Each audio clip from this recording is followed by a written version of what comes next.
Welcome to Inside the Vatican. I'm Ricardo de Silva, the producer of this podcast. In just a few minutes, we'll hear an interview that Colleen and Jerry recorded with Elise Allen, senior correspondent at Crux, and the first journalist to interview Pope Leo at length since his election. But first, a few headlines from the Vatican this week.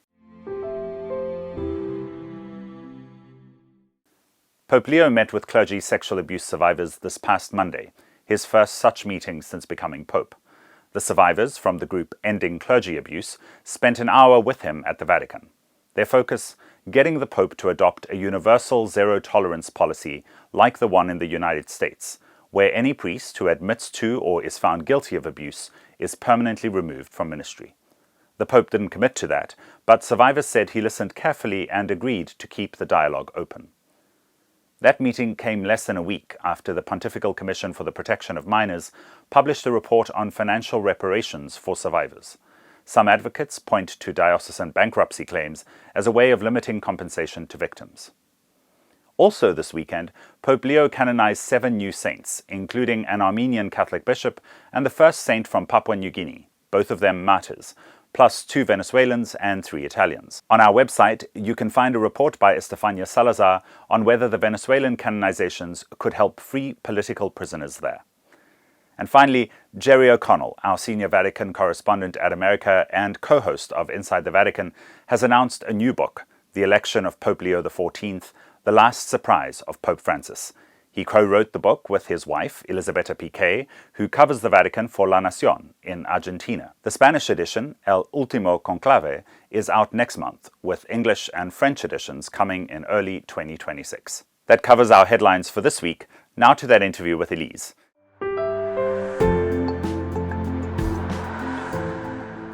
Welcome back to Inside the Vatican with America Media. I'm your host, Colleen Dulle.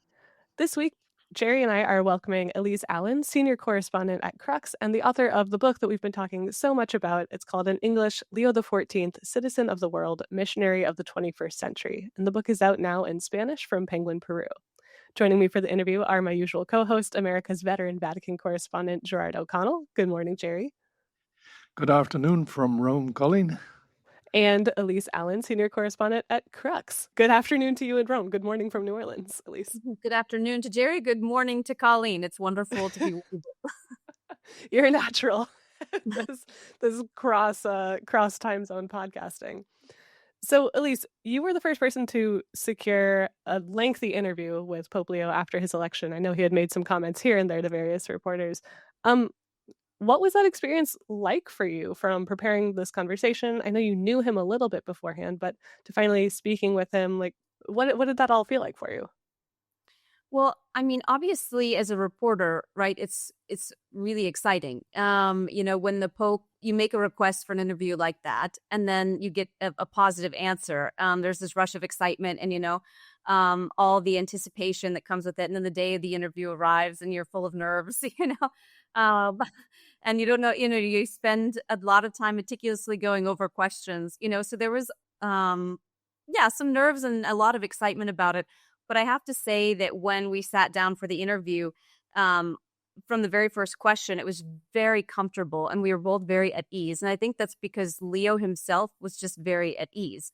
Whether it is because we did know each other beforehand or I think that's part of it, but I think it's also just his personality.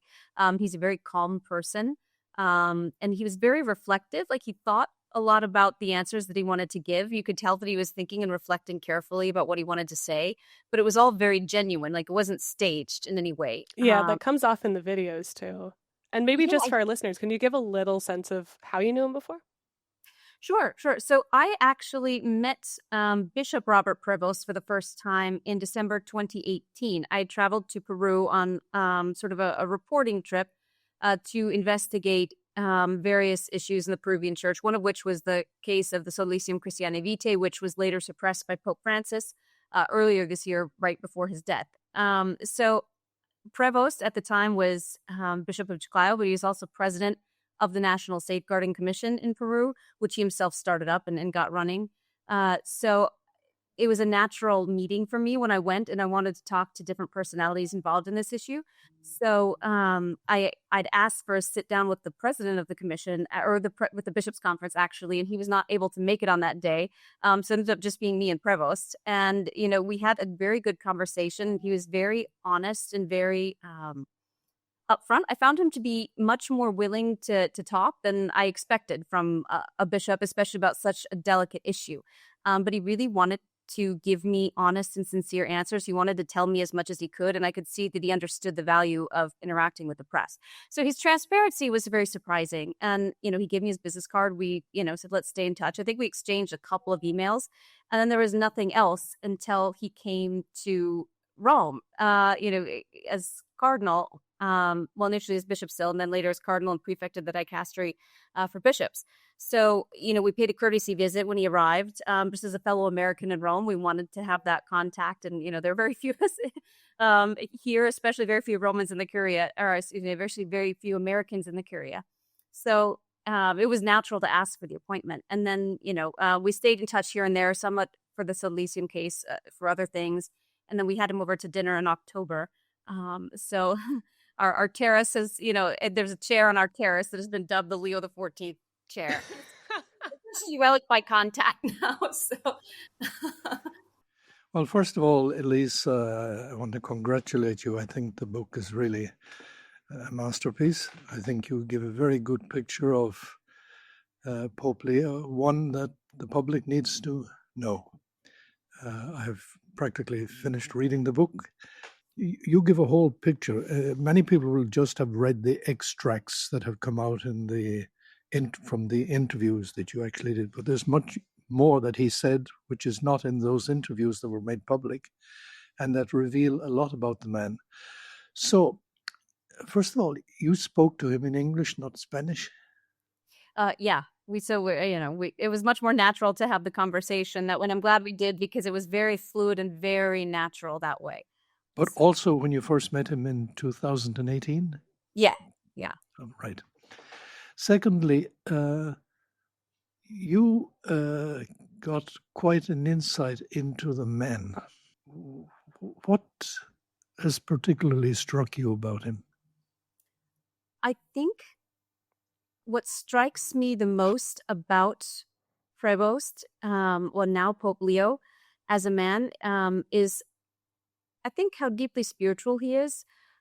He said that being a world leader is sort of a new gig for him. It's the one thing he's really, he's been in administration and in leadership roles, his entire life and his entire ministry almost. From the time he was 30 years old and first arrived in Peru as a missionary, he's already chancellor of the diocese, the prelature of Chulucanas at that point.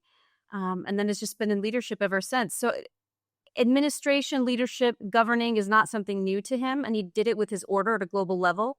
But to see how deeply committed he is as a pastor, I think was very enlightening for me, because, you can have people in leadership who oftentimes if they're in leadership their whole lives, they're very, they could be very administrative, and you can fall into just this administrative mentality where you focus on the paperwork, you focus on the practicalities.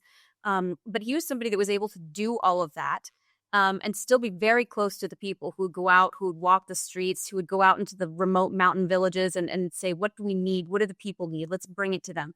What kind of catechesis are we going to do? Okay, there's a liturgy, but what kind of message do we want? Like, he's constantly thinking about the people. Like, he's very people oriented. And that was something that was very clear. And I think that's the biggest insight that I have into him after this. The research process, the interviews, my conversations with him, is he is somebody fundamentally very concerned with others. He always puts them first. He always puts their needs first. He thinks of himself last, and he's just a very committed pastor, and every need that his people, he was in, when he was in Peru as a missionary and then later as a bishop, they had a lot of natural disasters and social crises happening. And at every step along the way, he was very active, but in trying to meet the people's needs, but from a sort of a spiritual and pastoral way. He was always thinking about it in light of accompanying the people, but also offering them like the gospel within that. So he's deeply people oriented, focused on others more than himself, and I think incredibly spiritual. I think a lot of that came out in our deep dive series that we did on Pope Leo, where we talked to some people who had known him, especially in Trujillo and Chulucanas. I have a little follow-up on the language question, which is this, we have, you're an American, he's an American. Why publish the book in Spanish? A lot of people I'm sure you've been asked. Well, and some people say, oh, you wrote it in English and then they translated it into Spanish, and that's not true. It was written in Spanish because I was approached by Penguin Peru. So it was the Peru division of Penguin that asked me for the book. And I had a contact with Penguin Peru just from my reporting in Peru over the years. You meet a variety of people, and I'd met somebody. Actually, it was just in February that I met somebody, this acquisitions editor. And so after Pope Leo was elected, he said, okay, I know somebody who's also American who has experience in Peru and knows the Vatican. So he asked me to write the book. And I said, well, do you want me to write in English and then you'll translate it? And he said, no, your Spanish is good enough. Just write it in the Spanish that you have and we'll clean it up. So that's what I did. I mean, there are some things that I had to write in English to make it faster for timing and that I translated later. But some of it I did write, it was kind of bits and pieces. A lot of it I wrote in Spanish as well. But my conversations with the Pope, obviously, for just a sense of being natural and more comfortable in the conversations, we did speak in English, and that's what we translated, even though his Spanish is perfect.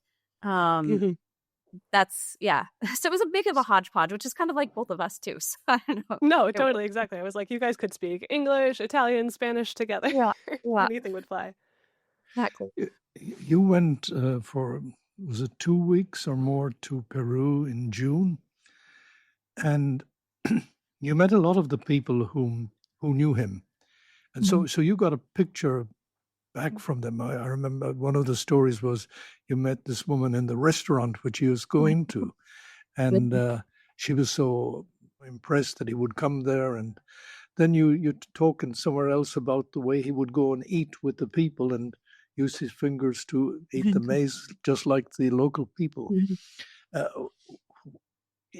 The stories you bring out are really ones of extraordinary admiration for the man who was so different from the bishop. They had Opus Dei bishops for 46 years before that. And he was so different, and they couldn't, even from the priests, that they couldn't believe that he was out among them, not waiting for them in the church to come in or to come for the sacraments. He was there among them. And that's the feel you got from them. I mean, that's what comes across in the book. Yeah, that's 100% right, Jerry. That's exactly what they said, and that's what everybody said. From in Chulucanas when he first arrived. I mean, he was at that point he was chancellor, so he wasn't technically in charge yet. But he participated in all those pastoral activities with the other Augustinians who were there, and of course, the bishop at the time. And when he later he went back to Chicago, and then when he later came back, just 2 years later, to Trujillo and took over, the formation house of the Augustinians there, and they had 2 parishes that the Augustinians ran. I mean, he was constantly going out, and that was his sort of modus operandi: go out and see what the people need. And he replicated that when he stepped into Chiclayo. That's what he did as bishop. He said, I'm used to being out and amongst the people. That's the missionary vocation, is you don't stay inside. You're with the people and you bring them the gospel. You bring them what they need. You try to meet their needs. And so that's his missionary instinct. It became his sort of pastoral modus operandi, even as a bishop. And it was very different because, as you mentioned, there were 46 years of Opus Dei bishops. And it's just a very different pastoral style and a different emphasis on the role of lay people as well, because Prevost not only would go out, but he put a lot of lay people in charge within church organizations. And it's something Opus Dei wouldn't necessarily do. Priests would occupy those positions more so, and lay people were, are out working out in the world in banks, and trying to evangelize from the world. They're not necessarily involved in church structures and formally in any way. But Prevost did that very differently. So he involved the people in his own work very concretely, but he also went out to meet them. And as you mentioned, he'd go out and he'd sit on his car and eat with his fingers, He very much, it's a missionary spirit. He took on the methods of the people almost. That's what you do. You live with the people with their ways and their customs, and that's very much what he did throughout his whole life in ministry, and up until he came to Rome. In your book, you tell that he also, as he began to change the style of being a bishop, of being a priest in the diocese, he also met resistance. Mhm. And he also started getting WhatsApp messages, which weren't very polite, right? He did. Yeah. Did you talk much about that? Not in the book? A bit, not with him, but with the other people I interviewed, yes. And basically there were a lot of changes that he wanted to implement. Number one, it was this different style, and it was a different approach to leadership and to, who he was putting in leadership positions. So it was if you can imagine, we're talking about almost 50 years of people, of one method and one approach to pastoral leadership and governance. And then you change that, and it's from one day to the next. You have a bishop that's like not just sitting in the church or sitting in his office, but he's out like, where's the bishop? He's out and about, and he's putting people into leadership positions that the previous for 50 years you maybe wouldn't have had that approach. So there was resistance on the part of the clergy. I think at first, many people I interviewed said it wasn't on the part of everybody. I mean, some people welcomed him, fine from the beginning, but there was a tension. There was a certain tension. Like it was obvious that something was different. And you had some people that, were resentful of the new approach. And yeah, there was a WhatsApp group for the diocesan clergy. And sometimes from a couple individuals, you get snide remarks, sarcastic comments here or there. And, they said, well, he would just ignore them. He wouldn't interact. He wouldn't engage with them. He just let it go. And it said little by little, talking to people, sitting down with them one-on-one, a lot of one-on-one conversations with the clergy, explaining things. He was able to win them over. I mean, you're not going to win everybody over. I think there were a few, personalities that still, just never accepted the way he wanted to do things. And there were always some problems. But for the most part, he was able to win over the clergy, and there were never really big problems after that. I think it was a tumultuous first year. In that regard, in terms of tensions and whatnot. But after that, I think things went more or less smoothly. Well, I want to follow up on that because, one of the big issues he had to deal with in Peru, especially in the diocese, was this question of groups like Sodalicio and the Sodalicio kind of investigation that he had to do. I realize that these lay movements are not huge in the United States. Obviously, like, you have some experience with them in the US, but they're not as popular. They're not as widely known here. And so I wonder if for our listeners, you could just kind of explain like the basics of that situation, what he was dealing with, and then how he dealt with it. Yeah, and it's a good question because these kind of groups are very prominent in Latin America, throughout Latin America. And they have a lot of members, they have a lot of visibility, and they have, frankly, a lot of money and a lot of power and a lot of political friends. So they're a very big deal. And in the States, especially, like, we had a real, our parish life is very strong, participation in the parish. It's sort of, you identify very much with your parish, and that's not so much the case in, much of Latin America. People have harder time getting to the parishes. They're big territories. And so that was part of what motivated the Augustinian specific model that they implemented for parish life. This is like the new image of the church model. Yeah, new image of the church. You divide it into different zones, and you have a team that goes out, led by a coordinator, to evangelize, to do catechesis, to bring them, to the actual physical church on, sacrament on Sundays and big feasts. So that was part of their strategy to get people, centralized, but also make sure everyone was reached.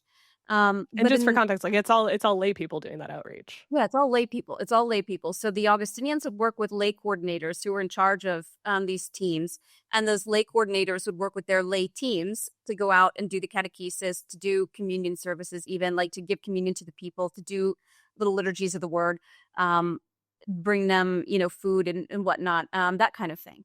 The parish life is not so strong as it is in the United States, that identity with it. And so a lot of these movements, people find a real sense of belonging in these movements, and that sort of becomes their spiritual home.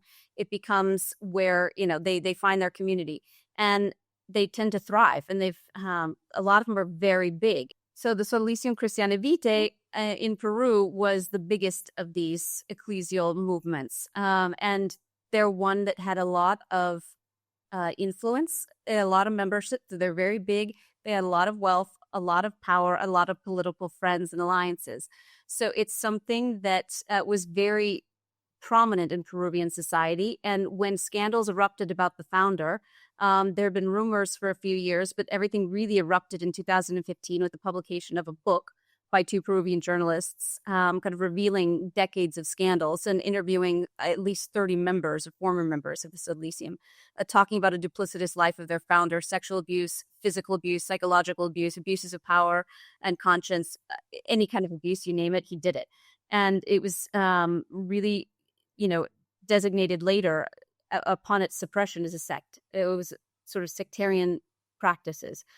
So Prevost was in position. He was in Chiclayo when the scandals came out already. He arrived in 2014. Initially, he was assigned as administrator of Chiclayo, and then in 2015 became officially the bishop. That's when he got his citizenship, so he could be named bishop. Yeah. And that's when the scandals erupted. And so he arrived at the same moment that everything really blew up. So he knew this very well, and he knew the impact of it on the culture and on the church, because he'd also lived with the Solicium previously as a missionary. So he knew what they were, and then he knew what impact those scandals would have. And when he started working on the Commission for the Protection of Minors as its president, he is somebody that heard the victims. He did investigations into it. He would meet victims, oftentimes also discreetly, that when nobody knew about it. He helped facilitate contact with the Vatican, and he helped, liaise with the Solicium itself sometimes to get former members reparations. So he's somebody that was very knowledgeable of this and extremely involved in what was going on. And so later, when Francis began his own investigation into this group, they tried various times, with various rounds of leadership, Vatican appointed leadership to reform. None of that seemed to make a particular impact. And of course, Francis then sent his top team to investigate. And, they ultimately, their conclusions, and I think the Pope's conclusion, obviously himself, was, looking at the evidence, was to suppress. And Prevost was already in Rome by then. And I think he wasn't super involved in the investigation, but Francis did call upon him, for certain things because he had so much experience with it. So this type of group, this type of scandal, and this sort of aspect and this side of the abuse crisis is something that he's very acutely aware of. And it's something that maybe the States we don't understand so well because these groups just don't have the presence that they do in Latin America. But it's extremely complicated, and they don't have, special auditors or FBI teams to collaborate with. So it's trying to get accountability in any of this is extremely difficult. And that's something that he's tried to do, as a bishop. And I think he tried to help as much as he could as a cardinal as well. I know he's in touch with the journalists. He's in touch with victims still. And they tried to torpedo him before the conclave. That's another aspect that's also in the book. There was this major attempt to discredit him ahead of the conclave by the Solicium because they knew that he'd had a role in the investigation and the suppression. And they also knew that he was a candidate, that he had a very unique profile amongst the College of Cardinals, given all the experience he's had and all the different roles he's had along the way. And so there was this thought, okay, he could be Pope. We need to do something about that right now because we know that he would act against us, or if we're going to be suppressed, because by then they were already being investigated. If we're going to be suppressed, we could at least appeal to another pope to be resurrected in some way or recreated. But he's not going to let us do that. So last May, it was May 2024, you have a canon lawyer. He's a former canon lawyer and a former priest now, by the name of Ricardo Coronado, who came in. He's a former Augustinian who had long-time ideological differences with Prevost. According to all the various testimonies of people I spoke with off the record, he's somebody that saw Prevost as a threat. He's belongs to this modernist camp that wants to liberalize everything in the church and, just leading the church into perdition. He always saw Prevost in that light. and was very resentful when Prevost started to be promoted within the order. And he also eventually had some allegations against him made while he was, Ricardo Coronado did, while he was in the Augustinians. That was investigated. They couldn't really ascertain. It wasn't clear in the end. They basically said, don't come back to the formation house where you were because the young men are uncomfortable there. And so he stepped away, but then he eventually left the order, got a job in Colorado Springs, and eventually left there as well because allegations popped up against him there. He was eventually laicized because of allegations of sexual misconduct. But there's a long-standing history of a problematic personality, but also of grudges against Prevost. He steps in, he finds 3 women, one woman and her 2 sisters, who made abuse allegations against 2 priests, while Prevost was still bishop. So Coronado, with all of his baggage, as a canon lawyer, an active canon lawyer at the time, comes in and offers freely his services to help these women, who had a case open for a couple of years by then. I think they first opened the case officially in 2022. And within a month, you start hearing in the media, articles start appearing, shows start appearing on TV accusing Prevost of cover-up. Previously, everything they said was very positive. And that's what they told me too. The victim told me in the book, if you had asked me initially, I would have said that he's on our side. We felt supported. We felt listened to. We felt that he was helping us. But this lawyer comes in and he starts telling us, no, he didn't do this. He didn't do that. So there is this manipulation of the victims going on. And it's hard to synthesize right now in a couple of minutes. You know, in the book, it's laid out very clearly, but it very quickly unraveled, I think, as the allegations started becoming more prominent, because what the women had said along the way were very inconsistent. There are holes in a lot of things. And then, you know, just if you look into it and you investigate, the proof of what they're saying is just not there. The proof outlines that Prevost did everything by the book. He did what he was supposed to do. You tell this very well in the book.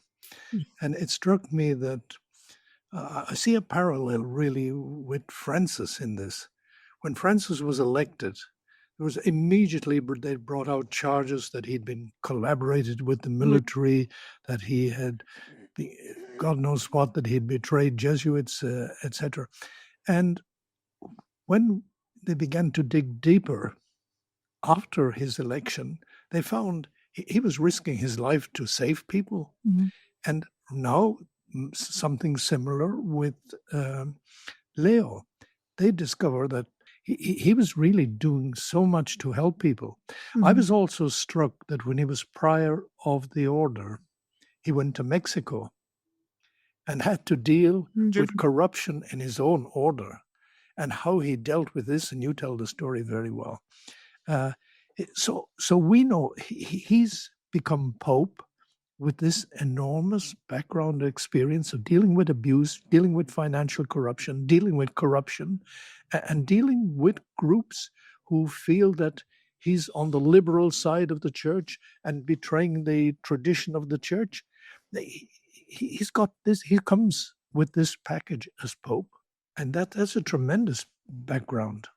No, it is. And I think it's been very helpful for him in a lot of ways to have that experience, because, you know, receiving, you say attacks in that way, or receiving pressure from these groups, it makes you more astute. And I think he's far more astute now because of these experiences. And, you know, the way the Sodalicium worked, because Ricardo Coronado also, you know, in addition to his own personal grudges, was connected to the Sodalicium. You know, he would go to the formation house for the Sodalites and hear their confessions. You know, so he's somebody that, you know, is friends with the founder. So these groups, the way they're sort of mafia-esque tactics of trying to attack and to discredit the people who, you know, are critical of them or who take concrete action against them when the abuse comes out.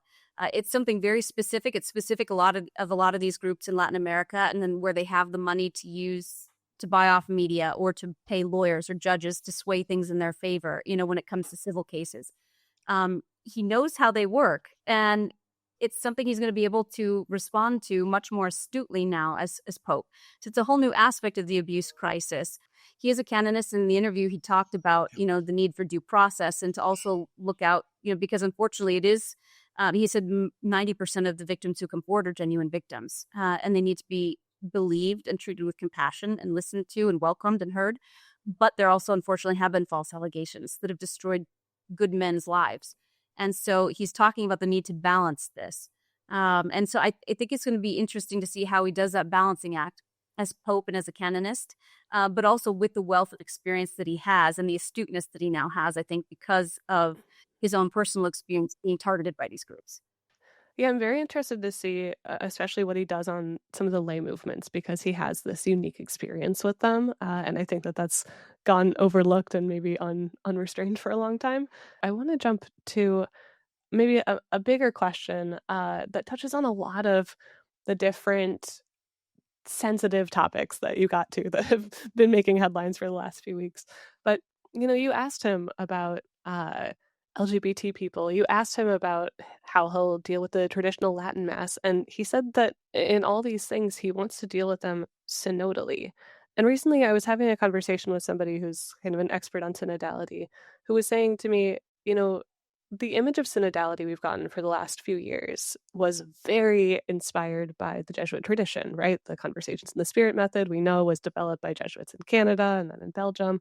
And I was wondering, and I've been wondering for weeks, what will Leo's vision of synodality look like? How will it be different from Francis's especially? And I was wondering if after all these conversations with him and after all this research you've done, if you have any insights on that. I think it's a really good question, Colleen, because I think synodality is really at the core of what he wants to do. And he talked about this on the first day, from his first address on the balcony after his election. He praised the synodal church, this vision that Francis had, this prophetic vision of synodality. And if you look at it, if you look at what he says in the book, but you look at what everybody else says too, and this is where I like what you said, Jerry, because there's a whole lot more in the book besides the last interview, and I hope everybody reads the whole thing eventually because it gives you a much different perspective. But everybody was saying, at least with the Augustinians and what they did in their parishes and the collaboration with lay people, involving them, listening to them, having their input. It's something the Augustinians, they said they were doing that for decades. We've been doing that synodality for decades here in Peru. The Augustinians were way ahead of this. Latin America was way ahead of this, so the rest of the church. And so it's something that Francis, given his own experience and roots in Latin America and going back also to Latin America's own interpretation and implementation of the Second Vatican Council and sort of their own, continental ecclesial conferences. So it has roots in that somewhat, but also just in the culture and the people themselves and how the church lives and interacts. It's much more community focused and centric. And so when the Augustinians implemented this parish model, it was really a model of not dictating everything as pastors, but they put lay people in charge and they worked with them and collaborated with them, had their input on everything, let them lead many activities from the beginning. And so that's something that I think Leo is also going to do. He's going to make sure that everybody has space, that everybody is welcome, like you said, on the issue of the LGBT, but also he wants to continue appointing women to important positions. It's something a lot of the coordinators of these groups for the parish zones were women. They were the sacristans, they were the lectors. So he's used to putting women in charge. And he put women in charge in many projects and commissions and groups in his diocese as well, in Chiclayo. So we're going to see that. We're going to see continuity in that. We're going to see him, being willing, as he said, to welcome todos, todos, todos. Everybody is welcome. Everybody has a place. He's going to perhaps be more vocal in drawing clear lines where Francis was not all the time. In terms of, he said clearly from the very beginning, I'm not going to change church teaching. And Francis did say that, or he implied it on many occasions. I mean, for those who are paying attention, you knew where he stood. But Leo, I think, is just much more willing to say that up front and to just be super clear about that, drawing the line from the beginning. But the rest of it, I think you can expect the general spirit of collaboration. I think to continue, I think Francis had this vision of synodality. They didn't know how to communicate quite so concretely. Okay, what does collaboration mean? What does dialogue and involving the lay people, what does that mean? What does lay leadership mean? And, and I think Leo is somebody that, given his practicality, he's a very practical person. And he thinks that he's very type A, if you will. He's going to be able to make that very concrete.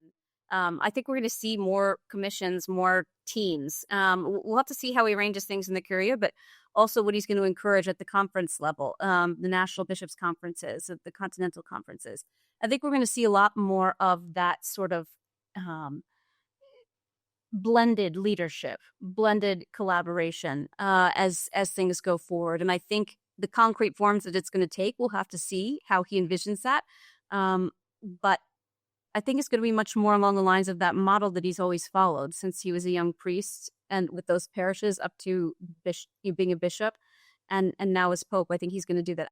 I am curious about what you said about him kind of drawing lines about the development of doctrine, because the way that I have seen some people interpret what he said to you is that he's saying that attitudes need to change before you can think about changing doctrine, which is a very different thing, right, than just saying no, doctrine doesn't change. And I think that he's, ecclesially educated enough to know that like there is this process of development of doctrine. So it'll be interesting to see how that plays out. No, I think what's very interesting is you have in Argentina on one side is the Latin American continent, one man who was doing this kind of synodal work before it was called that.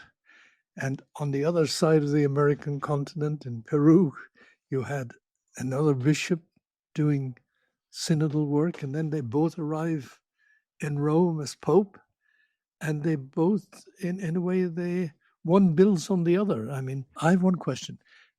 Did Leo read part of the book or half of it before it came out? Well, the answer is yes. I made it clear from the beginning, so this is, a biographical book. It's a biographical work, so if I'm going to give an interview, I want you to be as involved in this as you want you to be, so I would send him the chapters as they were written. I think sometimes he read them, sometimes he didn't, depending on the timing that he had. But sometimes he would send little comments back, like, you got this date wrong. So he's very hyper attentive to detail, I can say that. But yeah, so he did read at least parts of the book before it came out. And of course, he looked over his interview, just to make sure his words have such weight now. He obviously wanted to be very careful with what he was saying. So yeah, so yes, the answer is yes. And the chapter on the Conclave, did he read it? Yes, he read it. And he didn't change it? No, he didn't change anything. I think he respected my autonomy. He respected my work. He understood this was my book and my vision. He didn't want to interfere with that. So I think maybe there were things he would have done differently or said differently. I think what he was focused on was his own message in the final Q&A for the book, and he wanted to make sure that his own message and those questions. So and how answers, he was quoted, he was how concerned he was quoted with. was, yeah, I think beyond that, he left it up to me how I wanted to frame it. He knew this was my project, and that's also him. Like, he's not going to impose himself. And say you need to do it this way or you need to do it that way. Maybe there's something that he would have disagreed with, or maybe he would have liked to see something done differently, or I don't know. If there was something incorrect, he was happy to tell me this is incorrect. But for the rest of it, I think he was not going to oppose himself on my project, if that makes sense. Say, yes. Amazing. Congratulations. I think it's an excellent book, really. Well, at least I haven't gotten to read the book because it is in Spanish and I don't read Spanish very well. And I imagine some of our listeners are in the same boat as me. So do you have any news on when it might be available in English? Working on that with the English language publisher, whether they have to work with their translator. So not concretely, in the first half of 2026. I'm trying to push for it to be done a little sooner, but they have to see what their translators, able to do. So there are some things I can send in English that will help. All right. Well, congratulations again. And for our listeners, if you want to find the book, maybe you can say the title in Spanish so that I don't say it wrong. León XIV, ciudadano del mundo, misionero del siglo XXI. Perfect. And it's available from Penguin, Peru. All right, Elise, thank you so much. And hopefully we'll talk again soon. Thank you.